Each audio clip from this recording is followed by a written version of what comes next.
छत्तीसगढ़ प्रदेश की राजधानी रायपुर में बहुजन समाज पार्टी की आज डॉक्टर भीमराव अंबेडकर जी की जयंती की सभा में शामिल हमारे यहाँ पर मौजूद मेरे सभी माताएं बहनें, बड़े बुजुर्ग और उनके साथ साथ मेरे सभी छोटे भाई बहनें, युवा साथी, आप सभी ने इतना कीमती समय निकालकर अपने दिन में से यहाँ हम सबको सुनने आए, इस सभा में शामिल हुए।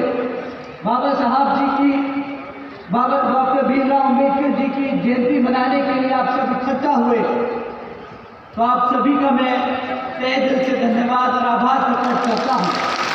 तो आज कुछ जरूरी बातें आप लोगों के बीच में करने से पहले मैं अपने सभी संतों, गुरुओं व महापुरुषों में से खासकर महात्मा ज्योतिबा फूले, छत्रपति साहू जी महाराज, बिरसा मुंडा जी एवं माननीय साहब श्री काशीराम जी को नमन करता हूँ। साथियों, मैं बहुजन समाज पार्टी के राष्ट्रीय अध्यक्ष व उत्तर प्रदेश की 4 बार रही मुख्यमंत्री एवं पूर्व सांसद आदरणीय बहन जी के नाम से लोकप्रिय बहन कुमारी मायावती जी का पूरे तहे दिल से आभार प्रकट करता हूँ, जिन्होंने अपनी पूरी जिंदगी बहुजन समाज पार्टी के जन्मदाता एवं संस्थापक माननीय साहब श्री काशीराम जी के बताए हुए रास्ते पर चलकर परम पूज्य बाबा साहब डॉक्टर भीमराव अंबेडकर जी के मानवतावादी एवं आत्मसम्मान एवं स्वाभिमान के मूवमेंट को, के कारवा को अपने आजीवन त्याग, तपस्या व कड़े संघर्ष के जरिए एक नई राजनीतिक ऊर्जा, शक्ति व पहचान दी है तथा उत्तर प्रदेश जैसे विशाल व महत्वपूर्ण राज्य में 4 बार अपनी पार्टी बीएसपी के नेतृत्व में सरकार बनाकर खासकर हमारे बहुजन समाज के लिए एक ऐसी मिसाल बन चुकी है जिससे प्रेरणा लेकर करोड़ों लोग यहाँ हमारे छत्तीसगढ़ में भी सामाजिक परिवर्तन में आर्थिक तरक्की के इस मिशन कार्य से जुड़े हैं। इतना ही नहीं बल्कि मैं खुद भी उनके इस नेतृत्व से प्रभावित होकर बीएसपी मूवमेंट से जुड़ा हूँ और उनके प्रदर्शनों पर चलकर इस मिशनरी दायित्व, कर्तव्य व फर्ज को अपनी आखिरी सांस तक निभाने की पूरी कोशिश करता रहूँगा। साथियों, आज बाबा साहब की 135वीं जयंती पर मैं आपके सामने खड़ा हूँ, लेकिन सिर्फ फूल चढ़ाने के लिए नहीं। आज मैं एक सवाल पूछना चाहूँगा, जो शख्स यहाँ पे मौजूद हर एक व्यक्ति से मैं एक सवाल पूछना चाहूँगा कि क्या हमने बाबा साहब का जो सपना था पूरा किया? क्या हम आज इतने सालों के बाद भी बाबा साहब का सपना पूरा कर पाए हैं? साथियों, वो शख्स जिसने हमारा संविधान लिखा, वो शख्स जिसने हमारा संविधान लिखा, जब बाबा साहब ने संविधान लिखा था तो वो कोई मामूली कानून नहीं लिख रहे थे, वो करोड़ों लोगों की आज़ादी लिख रहे थे, करोड़ों लोगों की आज़ादी लिख रहे थे। उन सब की आज़ादी जो सदियों से दबे कुचले रहे, और ये संविधान किसी एक जाति को देखकर नहीं लिखा गया। बाबा साहब ने कभी किसी एक जाति को ध्यान में रखकर इस संविधान को नहीं लिखा। ये हर उस इंसान के लिए लिखा जिसे यहाँ की व्यवस्था ने सदियों से दबा के कुचल के रखा था। बाबा साहब ने हर उस व्यक्ति को ध्यान में रखकर ये संविधान लिखा। अब जरा सोचिए साथियों, बाबा साहब ने क्या क्या हासिल किया है अपने जीवन काल में? बाबा साहब ने क्या क्या हासिल किया? वो शख्स जिसे अछूत माना जाता था, वो जिसे स्कूल के बाहर रखकर पढ़ाया जाता था, जिसे स्कूल में पानी नहीं पीने दिया जाता था, वो जिसे किसी ने अपना घर नहीं दिया, वो जो इंसान, ये शख्स वो है जिसने इस भारत देश जो दुनिया की सबसे बड़ी लोकतंत्र बनी, उसका संविधान लिखा। बदले की भावना से नहीं, इंसाफ के साथ भावना से सबके लिए एक संविधान लिखा। बाबा साहब ने संविधान में अपने आर्टिकल 14 में लिखा था कि कानून के सामने सब बराबर है। आर्टिकल 14 में लिखा था कि कानून की नजरों में सब बराबर है।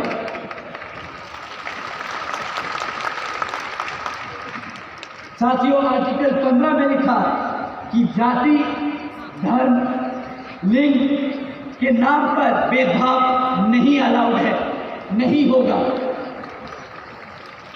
आर्टिकल 17 के तहत आर्टिकल 17 में लिखा कि छुआछूत का अपराध बनाया।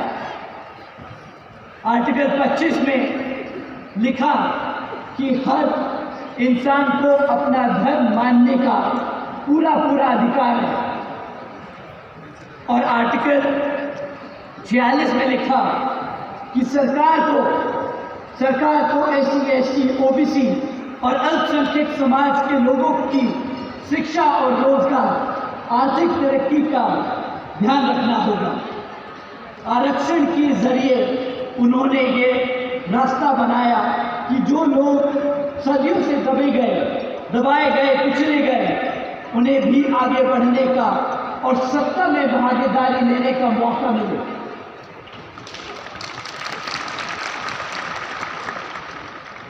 परंतु अंबेडकरवादी सिर्फ एक ऐसे समाज के लिए नहीं था। लोग कहते हैं कि अंबेडकरवादी वो लोग हैं जो बाबा साहब को मानते हैं, परंतु अगर किसी ने बाबा साहब को पूरी तरीके से गंभीरता से पढ़ा है तो अंबेडकरवादी वो आदमी है, वो शख्स है जो अपने आप को भारतीय कहता है, क्योंकि हर भारतीय एक अंबेडकरवादी है।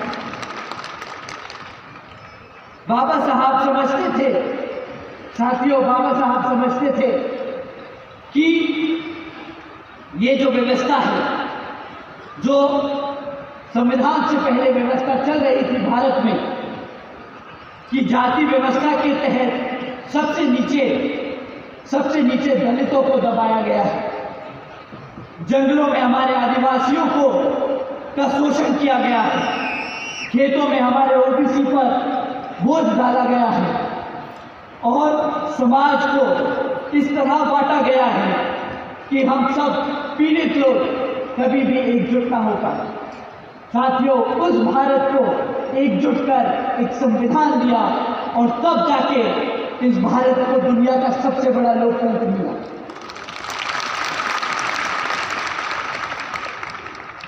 साथियों, वो पहले एक अकेले लौटे अपने समय में ऐसे शख्स थे जिन्होंने महिलाओं के लिए आवाज उठाई। उन्होंने हिंदू कोड बिल लिखा, महिलाओं को संपत्ति का हक दिलाया। उस संविधान से पहले महिलाओं को अपनी संपत्ति रखने का अधिकार नहीं था, उनको वोट का अधिकार नहीं था, उनकी अपनी बातों को रखने का अधिकार नहीं था।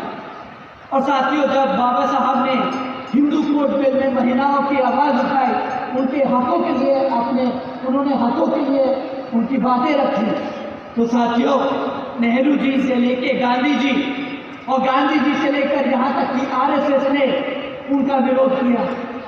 जो आज पार्टियां सत्ता में बैठी हैं, उन्होंने हमारी महिलाओं का विरोध किया।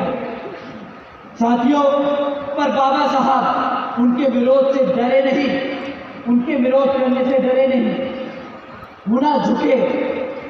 उन्होंने भले ही अपना पद छोड़ दिया, पर अपने समाज के लिए, अपनी महिलाओं के लिए कभी सर नहीं झुकाया। उन्होंने हमेशा साफ हमें चेतावनी दी थी। उन्होंने अपने कई भाषणों में हमें चेतावनी दी थी, कहा था कि सिर्फ वोट का हक देने से काम नहीं चलेगा। आज हमारे पास वोट करने की ताकत है, हमारे पास अधिकार है, परंतु साथियों उन्होंने कहा था कि सिर्फ वोट के अधिकार से तुम सफल नहीं बन सकते। हमें समाज को बदलना होगा, हमें समाज को बदलना होगा, हमें समाज को एकजुट करना होगा, क्योंकि जब ये मुट्ठी एक साथ जुड़ेगी तभी हम सत्ता में एक साथ आगे बढ़ेंगे। साथियों, जो इस बातों को समझ पाए वही है ऐसे मायने में अम्बेडकरवादी।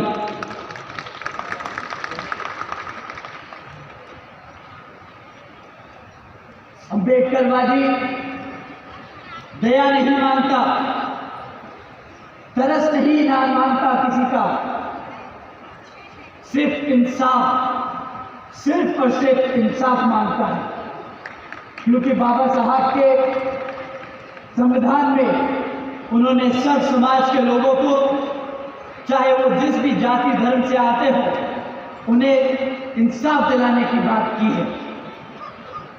साथियों, ये तो रही बाबा साहब के संविधान की बातें।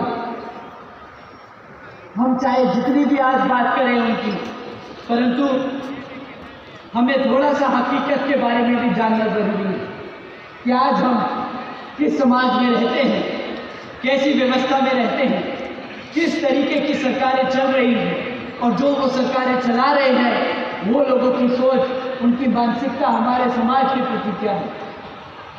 साथियों, अगर मैं हमारे एससी समाज की बात करूं तो संविधान को आज 36 साल हो चुके हैं, लेकिन आज सरकारी आंकड़े आप लोगों के बीच में रखता हूं। 2023 में दलितों पर 60,000 से ज़्यादा अपराध के केस दर्ज किए गए। 2018 से लेकर लगभग आज 1.25 लाख से ज़्यादा एससी महिलाओं पर रेप के केस दर्ज किए गए। साथियों, ये सरकारी आंकड़े हैं। आज बाबा साहब की जयंती के मौके पर मैं ज़्यादा इन सब पे नहीं बात करूंगा, परंतु एक रियलिटी चेक आज का समय बताना भी बहुत ज़रूरी है।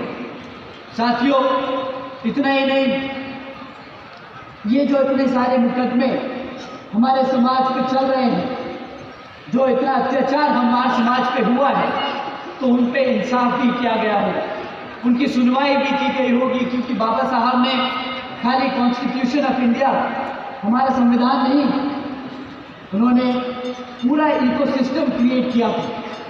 तो जुडिशियल सिस्टम भी खड़ा है। तो हमने इस समाज के डेटा को भी उठा के समझा कि इतने जो मुकदमे हमारे समाज पे हुए, हमारे लोग कोर्ट न्यायालय में भी गए होंगे, तो मात्र 35% मुकदमों में डिसीजन आया है, और जो बाकी मुकदमे हैं वो आज भी कोर्ट में पेंडिंग चल रहे हैं। 95% केसेस आज भी कोर्ट में ऐसे ही लटके हुए हैं। साथियों, अगर मैं हमारे आदिवासी समाज की बात करूं तो 2023 में उन पर हमले 23%, 30% ज़्यादा बढ़ चुके हैं। साल दर साल हर चुनाव में कांग्रेस, बीजेपी, अन्य विपक्षी पार्टियां आती हैं, हमारे समाज के लिए बोलती हैं कि भाई हम आपकी ज़मीनों का आपको अधिकार दिलाएंगे, परंतु जैसे ही वो सत्ता में बैठती हैं वैसे ही हमारे समाज के, हमारे आदिवासी भाइयों बहनों के का शोषण चालू कर देती है। साथियों, 2023 में 13,000 से ज़्यादा मामले दर्ज किए गए हमारे आदिवासी समाज पर। इतना ही नहीं साथियों, मणिपुर में कीकुजो और मेतोई के बीच दंगों में 250 से ज़्यादा आदिवासी लोग मारे गए, 60,000 से ज़्यादा बेघर हो गए, घर जला दिए गए। सरकार क्या कर रही थी? आदिवासी समाज सिर्फ एक जगह नहीं है, भारत में कई जगह गया हुआ है, कई जगह फैला हुआ है, परंतु साथियों उनका व्यवहार हमारे समाज के प्रति कैसा है वो ज़रूरी नहीं कि हमारे घर में देखा जाए, वो ज़रूरी नहीं हमारे प्रदेश में देखा जाए। वो देश के किसी भी कोने में अगर हमारे समाज के खिलाफ कोई एक्शन ले रहे हैं तो वो हमें पता होना चाहिए। साथियों इतना ही नहीं, ये इतनी इस देश की सरकार ने हमारे आदिवासी समाज पे जो अत्याचार हो रहा है उस पर एक्शन ना लेने के कारण खाली हम ही लोग आवाज़ नहीं उठा रहे, यूनाइटेड नेशंस ने भी हमारी भारत सरकार पे तंज कसा है, कहा है कि आपके खुद के देश में कितना अत्याचार हो रहा है और आपको दिखना नहीं। हमारे देश के प्रधानमंत्री, हमारे देश की जो रूलिंग पार्टी है भारतीय जनता पार्टी, वो हर चुनाव के दौरान हमारे आदिवासी समाज के भाइयों बहनों को मंच पर बुलाकर उनका सम्मान करती है, उनका पैर छूती है, परंतु जब समय आता है उनको इंसाफ दिलाने का, उनकी ज़मीनें वापस करने का, जो उन्होंने पिछले सरकारों के दौरान प्राइवेट कंपनियों को माइनिंग के लिए दी है धोखेधड़ी से, तो जब वो समय आता है तो वो सारा सम्मान भूल जाती है क्योंकि वोट तो गिर गया। अब क्यों चाहिए हमें आदिवासी समाज का सम्मान, अब क्यों चाहिए उनका वोट, अब तो उनकी ज़मीनें चाहिए। तो साथियों ये सरकारें हमारे आदिवासी समाज के खिलाफ काम करती आई और बाबा साहब ने इन सब के बारे में हमें चेतावनी दी थी। कहा था, मैं दोबारा दोहरा रहा हूँ, कहा था कि हमारे हर भारतीय नागरिक को वोट का अधिकार है, परंतु जब तक हमारा समाज एकजुट नहीं होगा, और उसमें हमारा आदिवासी समाज आता है, हमारा आदिवासी समाज, हमारा SC, ST, OBC, हमारे सभी पिछड़े वर्ग के समाज के साथी लोग अगर एकजुट नहीं होंगे, एकता से एक पार्टी को, अपने हितों की पार्टी को वोट नहीं करेंगे, तब तक ये विरोधी पार्टियां, ये मनुवादी सोच रखने वाली पार्टियां हमारे समाज को तोड़ती रहेंगी, हमारे समाज का शोषण करती रहेंगी, हमारे समाज का दुरुपयोग करती रहेंगी।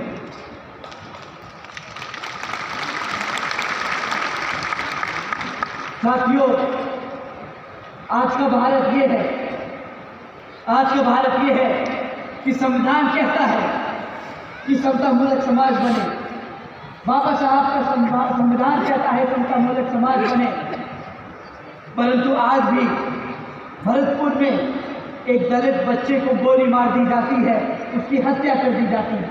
ये है हमारा आज का भारत। संविधान कहता है संविधान बात करता है सम्मान की, परंतु आज भी कव्या में आदिवासी बहन का गैंग रेप किया जाता है। ये है हमारे आज का भारत। संविधान बात करता है भाईचारे की, परंतु आज भी रसड़ा में एक दलित परिवार पर उनकी शादी में उन्हीं पर गोली चलाई दी जाती है क्योंकि वो SC समाज से आते हैं। ये है आज का भारत। मैं पूछता हूँ, क्या यही वो देश है जिसका सपना बाबा साहब ने देखा था? क्या ये वही देश है जिसका सपना बाबा साहब ने देखा था? बताइए साथियों, क्या ये वही देश है? आप हाथ उठाकर कह सकते हैं नहीं। क्या ये वही देश है? नहीं। साथियों हर पार्टी बाबा साहब के नाम पर हर पार्टी बाबा साहब के नाम पर आज जयंती बना रही है, उनकी मूर्तियों पर फूल चढ़ा रही है, उनके नाम पर योजनाएं चालू करती है, संसद में उनके नाम की कस्में खाती है, परंतु जब उनके समाज को सम्मान, उनके समाज के हितों की बारी आती है तो उनकी तरफ से सिर्फ एक ही शब्द निकलता है, वो है चुप्पी, सन्नाटा।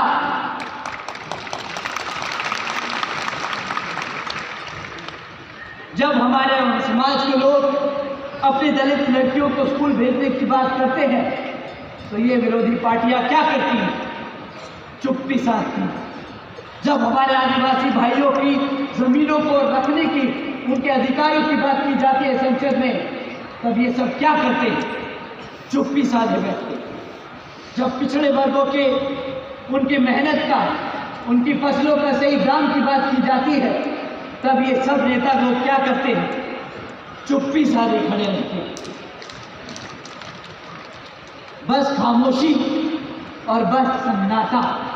साथियों, जब जब हमारे समाज की बात होती है, जब जब हमारे समाज की बात होती है, तब तब इनके मुंह पे टेप लग जाती है, तब तब इन्हें ये लोग मौन व्रत धारण कर लेते हैं। साथियों, SC ST OBC समाज आज भूमिहीन है। आदिवासी की जमीन कंपनियों को दी जा रही है और 2026 में जो देश चांद पर रॉकेट पहुंचा सकता है, 2036 में जो देश चांद पर रॉकेट पहुंचा सकता है, उस देश के आज भी हमारे समाज के लोग गटर में बिना नंगे हाथों से गटर साफ कर रहे हैं। क्यों? क्योंकि वो मेरे समाज से आते हैं। एक तरफ तो तुम भारत को बोलते हो कि हम चांद पे पहुंचाएंगे, मेरे समाज के लोगों को तुम हाथ में ड्रग्स और एक सूट नहीं दे सकते जब वो गटर में घुस के तुम्हारी गंदी नालियां साफ करता है। साथियों, आज ये है हकीकत, आज का भारत ये है। हम अपने बाबा साहब के संविधान को जो लेकर चले थे, जिस सोच से बाबा साहब ने इस संविधान को लिखा था, उससे तो हम बहुत दूर हैं। परंतु साथियों, हम बाबा साहब के बच्चे हैं। आप सब यहाँ पे बाबा साहब के बच्चे हैं कि नहीं? हाथ उठा के बताइए। तो साथियों, मैं आप सब की ओर से कहता हूँ कि हम बाबा साहब के बच्चे हैं। हमें हार मानना नहीं आता, हम हार मानना नहीं जानते, हम बैठना नहीं जानते और ना हम डरना जानते। बाबा साहब ने कभी हार नहीं मानी। उन्होंने हमेशा कहा, पढ़ो, लड़ो और एकजुट रहो। पढ़ो, लड़ो और एकजुट रहो।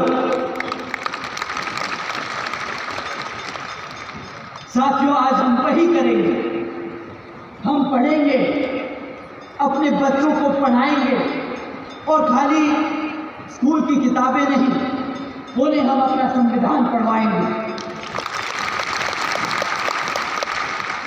हर बच्चे को पता होना चाहिए कि आर्टिकल 17 में क्या लिखा है, आर्टिकल 17 क्या कहता है, आर्टिकल 25 क्या देता है हमें। संविधान केवल गणतंत्र दिवस पर एक समाज से सजाने का एक पुस्तक नहीं है, ये ढाल है हमारी, ये हथियार है हमारा।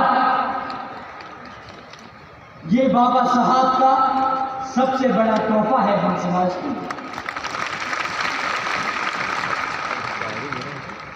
लड़ेंगे हम। किसने बोला हमारा समाज लड़ेगा नहीं? लड़ेंगे हम, हिंसा से नहीं।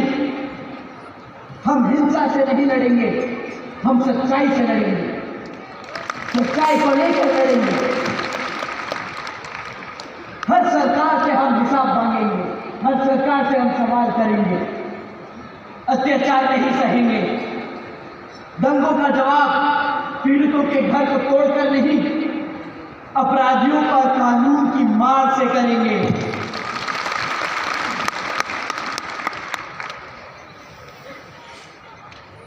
आदिवासी समाज की जमीन बचाकर करेंगे। हर धर्म को उसका सही जगह दिलाकर करेंगे। हम एकजुट रहेंगे। एक जाति के खिलाफ दूसरी जाति को कभी लड़ने नहीं देंगे।